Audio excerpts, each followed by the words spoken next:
Mugamba muti abaagalwa abalungi abeekuumira ku Ssenga Face 256 kasuubire muli bulungi yonna gye musinziira okubeera nga mundaba obanga mumpuliriza. Njagala twogere ku bifo ebikyasinze okusikiriza abakazi ku mubiri gw'omusajja. Era gwe omusajja ali eyo eno vidiyo yo bw'oba weefaako ng'oyagala ku attractinga abakyala tisenga nze sikitegeera lwaki abakazi tebanjagala. Omanyi olwo omusajja abeera ne aura like aura ebeera nga kangambe energy abeera ne energy like nga bwajja oba bw'atambula oba bw'akuyitako like abeera ng'omukazi bw'akuyitako n'okyuka n'omutunya kati n'abasajja bo gye bali. So bifo ki ku mubiri gw'omusajja ebisikiriza era ebyo abakazi be basinga okwettanira nnyo okutunulako. Ekisooka kye kifuba. Bw'oba oli eyo ng'ekifuba kyo kye kintu kyotafaako kulabirira tewetaaga kukola kanyama. Olinza okuba kale kuba buli omu alina preference ye. Waliwo omuntu agala ekifuba ekirina enviiri hairy chest, waliwo omuntu agala ekifuba nga kirimu akanyama ku muscles ye. Bakiyita bata six pack ankutte nno ku bbene n'endinyeenya obusere obundi kale. Six pack eyo mugimanyi eyo nga ye ayagala eyo six pack eyo ogamba nakwatako bwoti ebbere ne lyegira bwe liti nga ye byayagala. Ojja sangayo abalala ng'ate ye si wa six pack ng'ate ye ebimukolera ayagala ekifuba ekiri flat naye nga kinyirira. So no matter whatever your kifuba is, it should be looking good. Banaye bw'ojjako essaati n'entunulira ekifuba kyanga nena n'ensolobeza nga ndaba ekifuba kinyirira. Naye waliwo omuntu ajjako essaati n'akulaga ekifuba n'ogamba subhanallah, what is this? Nga tobitegeererako ddala. Kiri unkept, kikyafu, kiwunya, yenna ali awo. Kati waliwo ababeerako obwoya, ababeerako n'obwoya okwo ku kifuba. Kati obwoya obwo ne bugenda bwefunyaafunya ne bukola ng'enviiri z'akaweki.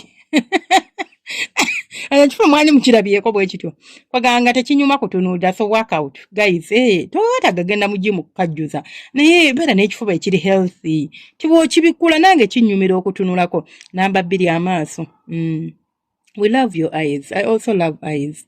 It's not always about engeri gy'ofaanana. It's that eye contact, the confidence. Omanyi omuntu amaaso, it's not about nti galina kuba gakala kyoba kino. The way you look at me is what I'm talking about. N'ontunuulira n'okwagala naye ng'ate ontunuulira ne confidence. Teri musikazi yenna yeegomba musajja atunuza amaaso ga kikazi. Wonna olinga musego oli musiyazi. Lwaki obeera ontunuulira n'amaaso g'ekikazi okuggyako ng'oli musiyazi? Oba ng'oli cross gender. Oba nga bakiyita cross dressing. Oyagala okwambala ng'abasajja naye ng'ate oli mukazi kubanga aga amaaso waliwo amaaso abasajja ge batunuza saagali intimidating nti kati waliwo abo abasajja babatunula bwe bati yenna ng'atunuza bukambwe olaba ne bw'aba azina mananyi naye yenna ng'atunula bukambwe temunda basinga mulaba bwe mbadde nga kano yenna ng'akukanulira amaaso kwaganga atakuwa appetite emutunuulira. You have to learn to bring out that man in you, the man that a woman would desire, a man that looks like masculine. Bakita masculine energy, masculine energy, that energy, amanyi g'obusajja amanyi bakita amanyi g'abusajja sigamba gali aga wansi eno agakola agakulimu nga bakuzaala nago nti oli musajja ono mukazi olinamu ekyo ekikubeeramu ekyo through your eyes nga gayita amaaso go nga bw'otunuulira omuntu amaaso go gali loving, amaaso go gali mu care, amaaso go gali mu passion, gali filled with passion, not lust. Naye ng'ate omuntu wakulaba abeera ngambe excited oba ngambe nti acamuka kubanga baakulabye ng'omunyumira okutunulako. Namba 3 amannyo.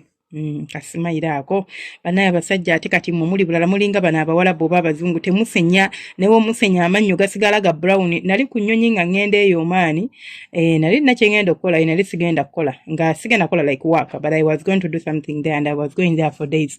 So nali ngenda sides eyo maani mu katundu bakayita Soha nensanga omwami nga mu Pakistan nambuuza like nali mutudde naye nali tuddeko n'omuna Uganda nga musajja then nga tulinako n'oyo ogondi oyo mpatani kurogo nali kati nga tuseka kati natunuulira nabeera nga ntunyoni ng'agayo abadde kinama nambuuza gye baleka okonze nawe gye baleka of course in English yali mulungi mu luzungu nambuuza I'm not trying to be disrespectful but I'm just curious. I just hope you answer my question without feeling offended. Nemugamba otyo nangamba amanyo gammwe ganeeno like mukola mutya I see you like mu abantu abadugavu amanyo gammwe naddala mu abana Uganda gaba gatukula nemugamba tusenya nagamba nange ensenya buli lunaku neera amanyo gange nsenya buli lunaku nemugamba waliwo enjawulo mu kusenya n'okusenya Cause some people just brush their teeth, but they do not clean their teeth. Bannange omuntu alina amannyo amalungi. Always, ate kati tulina ba dentist abafaayo okubatereeza wagereka osobola ogenda mu ddwaliro ne bakutereeza dental formulayo. Amannyo gaago basobola okugakuuta ne gaddako koko lukala.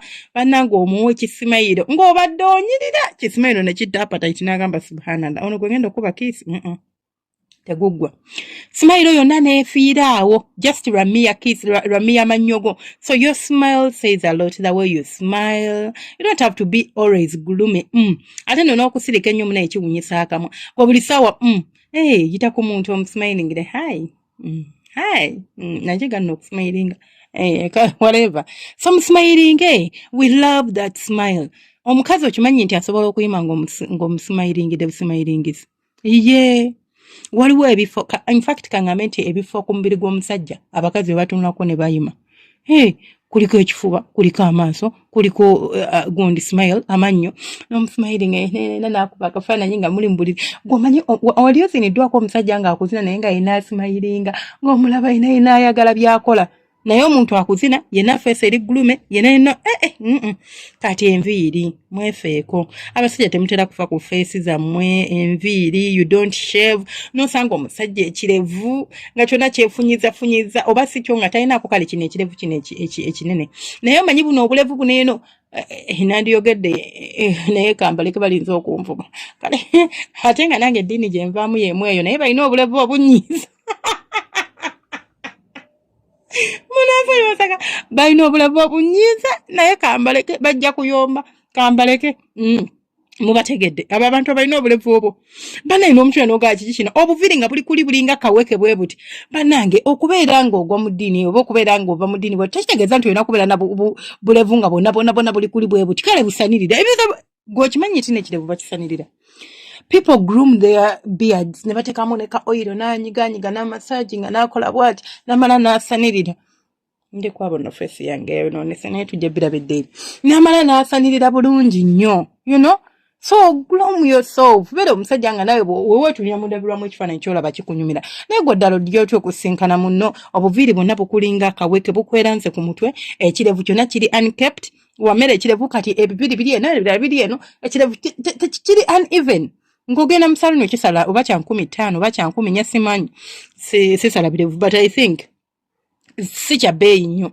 And when I talk about shaving muzikirize njogere nakugone waliwo omusajja mukazi asobola tunira ekirevu ky'omusajja n'ayima azemba boolira n'akiraba nga akikutte muze sagala musajja babirevu naye bwe kiba kinyirira kindabikira bulungi nnyo era nsobola okukyagala naye kati imagine nga saagala kirevu already ndi biased about that kate nga teko okubeera nga ate n'ekirevu kyennyini kyondaga like kiri unkept kitegeeza tebigenda kubeera nga binkolera then ekya kye tugenda okutunuulira emikono gino arms jamo ka vest n'osooka otambula mu nnyumba bwoti omukazi amanya akafaananyi kakuba ng'omusitudde omutadde wano oyimiridde n'omubaka n'omuteekaawo ku mukira n'otandika oguuba shushu n'asooka awulira obwagazi nga bumutta ng'awulira kyekyo ky'oliko ekifo ekirala ekiyimya abakyala ku mubiri gw'omusajja oba ekirabikira abakyala obulungi ku mubiri gw'omusajja tulinako ebibegabega sajja nga ine ekibegabega nga kirabika bulungi nga kiri slim bwekiti nga yatonde waliwo abasajja balina broad babiyita broad shoulders nga ine engeri gy'atambula bwati n'ogamba mashallah omwana w'abendi ono bamutondera emikono bannange mulina emikono egiri rough omukazi omuyisaako emikono nga tayima n'oganza singa omukazi wange tayagala muweeweeta your hands are very stiff ate put alone being stiff like you know tegirabika bulungi njote kyonna giringa emikadde okufuna hand lotion siigako emikono bikole bulungi kwegamba ogenda okunkwatako ompisako bati omukono nga nsubbalirawo olaba ne waba mukutte bukwasi mukono bwoti ng'alikiriya oyina enjala zonna zaaguba enjala zisale. If you know you're this kind of a person nti gwe enjala zo eva ziba nkyafu okitegeera nze nina enjala ene kanve kunze waliwo abantu abamu ng'enjala zaabwe nga kala si njeru nange kala y'enjala yange si njeru but try to keep them clean if you can't please tulina babuyita batezi no nail clippers salako sijje kukibeere nga kiggwa okitegeera omugongo omugongo guyimye bantu bange omugongo guyimya n'otula ku mugongo n'owulira ng'osubbala dda omusajja ng'alina omugongo ngulobozza nako wano eno omusajja ng'alina omugongo nga guli kiriya okugulu musajja atambula ng'ali mu kashoti kati waliwo abasajja bosanga ng'ali mu kapale yenna atambudde alinga ayambadde kapatula bannange ng'anyiiza anyways byebyo ebyange byebyo nno ebimu ku bitundu abasajja mwerabirire mubeere bulungi omukama abanjagalire abankuumire temujjanga okwo